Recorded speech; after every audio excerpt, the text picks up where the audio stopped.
Recently, I was trying to explain the Persona series to my friend, only to realise that this game is comedically goofy. Whether it be stealing hearts from corrupted individuals, or trying not to kill a bear that talks too much. Today, let's have a look at the goofiness of the Persona series.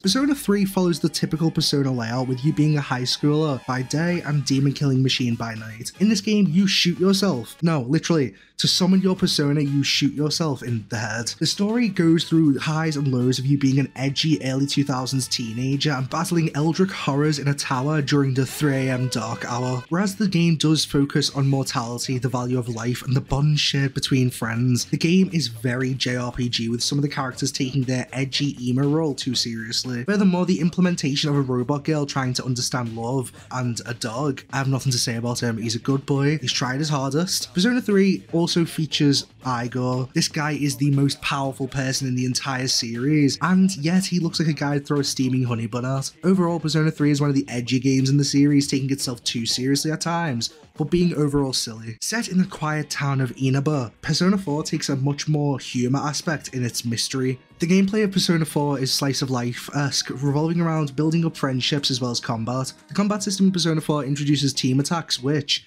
if friendships are strong enough, team members can perform combo moves together. This is seen through a goofy little animation which, again, it just adds to the silliness of the series. The music of Persona 4 is upbeat and jazz-like, and the theme is bright yellow, adding to the fun and colourful world, in comparison to Persona 3, which is blue and dim. And the story revolves around a murder mystery, which in itself is kind of an overplayed, goofy little, I don't know, I think it's funny the way the game's presented. And finally, the latest addition to the Persona series is Persona 5. Persona 5 features a talking cat, a hot teacher who dresses as a maid, and most importantly, a silent protagonist. The story of Persona 5 is centered around the teenage rebellion against companies and corruption, and whereas there are dark tones overall, the game is about freedom and a break from societal chains. The concept is unique and great and deep and has a talking cat that turns into a bus. The baton pass was introduced into this game, which allows your teammate to have a crisp high five, which thereby boosts their power in combat. I think this game is goofy, it's funny, it's great.